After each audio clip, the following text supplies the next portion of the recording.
I was in the library yesterday, and I was in one of the Facebook groups where I usually post my videos, where I saw a link to a video talking about Crystalline Karazin apologizes.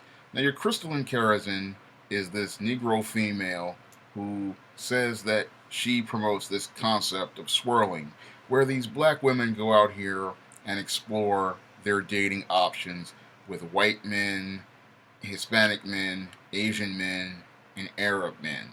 And a couple of days ago, it turns out she did this Google Hangout with this guy known as the Veginator. And your Veginator is a white guy. And after the Google Hangout, he goes and makes a video pretty much bad mouthing this Crystalline Karazin. And in response, your Crystalline Karazin, what she does is she goes out and makes this video with these boo hoo, extra salty tears talking about she's apologizing. And I'm watching these videos regarding this, and all I'm doing is laughing at it. Why am I laughing at it? Because karma came to the girl who swirls. The girl who swirls, who deifies white men, says that black women need to explore their dating options, finally sees what many black men have been saying regarding how these white males view them. And your girl who swirls, is sitting here trying to make herself out to be some sort of victim of this white guy. When she's not a victim, she pretty much inflicted this on herself. Because who invited this white guy, the Veginator, to her Google Hangout? She did. And who was the one who promoted this whole idea of white guys exploring their dating options? She was. And when you invite somebody to your place to have them discuss an issue, this is what can happen. And what happened to her pretty much is what can happen to anyone when they invite them into a Google Hangout. Now, she's mad and crying now, hoping that some Negroes will come out here and put on their Ben Cooper capes and Mickey Mouse galoshes and play Captain Save 'em and speak against this white guy, the Veginator. I say most black guys just need to just keep doing what they're doing because again, this has nothing to do with us. She said we were no good. She said that we need to explore your dating options. Well, we need to let her deal with the consequences of dealing with your dating options.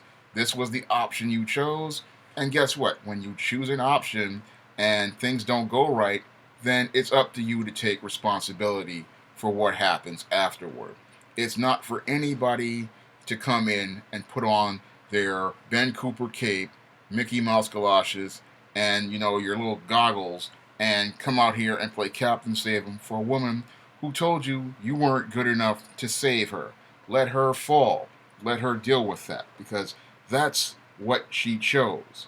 That's the course of action. Again, for every action, there's an equal and opposite reaction. And I've been listening. I listened to other responses to this whole melodrama that was going on, and some of these females are part of that so-called black women going their own way movement. We're going on to say things like, "This is all black men's fault." I don't see how it's all black men's fault when the black female initiated the contact with this white guy and put him on the hangout, and then he goes on to make the video roasting her. That's all her fault. Those are all things that she did. So this is all her doing, and we should just leave her to deal with the consequences of it because she's not a victim here. She made these choices. She was the one who said she wanted to swirl. She was the one who said she was exploring her dating options. And she was the one bringing them white guys to go talk to and have other black women talk to. And the whole thing is, if she wants to apologize to someone, there is no one to apologize for, really. You did this to yourself. She is responsible for the choices she made. And she made all these choices. She was the one who said that these white guys were going to, put her on a pedestal. And that's what she was expecting these white guys to come in like this. She expected this Veginator to do that. And he didn't do that. He basically treated her the way most white guys, treat these Negro women. He pretty much, you know, did what white guys do. That's what they do. And the whole thing is that she's sitting up here talking about this guy used her to get views and subscribers, and that's not the case at all. If part of being on a radio show or a Google Hangout or any sort of social media is that you're going to use that to get exposure. I remember a couple of months ago, I went on a radio show where I talked about one of my blogs, ways single mothers destroy their sons. And I did that as a way to not only promote the 3 ebooks that were part of the Simp trilogy, but to just to promote my blog as well. And what led in the aftermath of that was a surge in readership on my blog, and again, more people taking a look at books in the Simp trilogy. So it was a promotional tool that I was using to, build my audience. And this is what this guy was doing the exact same way. Why is it now that he's a bad guy for doing something that any YouTuber or any writer or any sort of person out here who is promoting a product would do? That's what a promoter, that's what a person is going to do. They're going to do these hangouts to advance themselves. They're doing these events to promote themselves. And that's what the Veganator was pretty much doing. He was promoting himself. He was not there to be some sort of eye candy or some sort of guy looking to explore his dating options. He was doing what every other man would do in that situation. It was a business situation, and he handled it like a business situation. She's just upset that he is using her to advance his business, and that's what he was doing. He was pretty much basically following the same manual that your David Carroll pretty much said that he used in a private video. This is how you deal with this female, and he dealt with her the way David Carroll had pretty much said that they deal with white guys and Arab guys deal with this Negro female. They don't sit there and they're not investing their emotions in it. There's pretty much a business transaction, and that's what went on with this whole situation. Your Crystalline Karazin is pretty much upset that this guy pretty much treated her like a business transaction. He pretty much basically used her the way that a guy is going to use you in a business transaction, get what he wants, and then move on.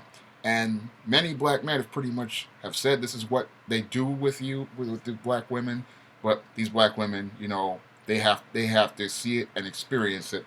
And your Crystalline Karazin has pretty much seen it and experienced it. But I don't think she's gonna, get off the platform that she pretty much created for herself, because she was the one who said she wanted to explore her dating options, and she didn't understand that these white guys don't see you as a dating option. They basically see many of these Negro women as a side piece. The top quality white guys do not see these black women as someone they want to date. They don't see them as anybody they would want to marry. They just see it basically as someone to have a little fun with and then move on. Now the beta male white guys, the simps, like the simps out here, they're the ones who are trying to explore their dating options, because many of the white women that they want to pursue have no interest in them because they have no self-confidence and no self-esteem, which is what your Afro-American Negro woman pretty much has. She has no self-confidence and no self-esteem. And when I listened to this Crystalline Karazin with her long 12, 13-minute video with her extra salty tears, again, all I could do was laugh at her, because, again, she brought this situation on herself, and now she's going to go look to these black men to go out here and put on their Ben Cooper vinyl capes, Mickey Mouse galoshes, and go out here to go out and save a woman who pretty much told, again, the world that she did not want to be saved by these Negroes. And only a fool would go out here to go out and save a woman who was just going to take a piece of kryptonite doo-doo and smash it right in their face after they go and defend her from her own folly. That's pretty much what's going to happen to any Negro who goes out here and puts on that cape to save her. This same woman who you go out to save is just going to, again, smash you in the face with a big piece of green kryptonite doo-doo and then laugh at you as she goes back to go swirl with this white guy, the god she has made in her own mind. And what she's really upset about is that God has spoken and God has told her that everything that a man like your David Carroll and many others have been trying to tell her for years. That's all I have to say for this video. You can comment, rate, and subscribe.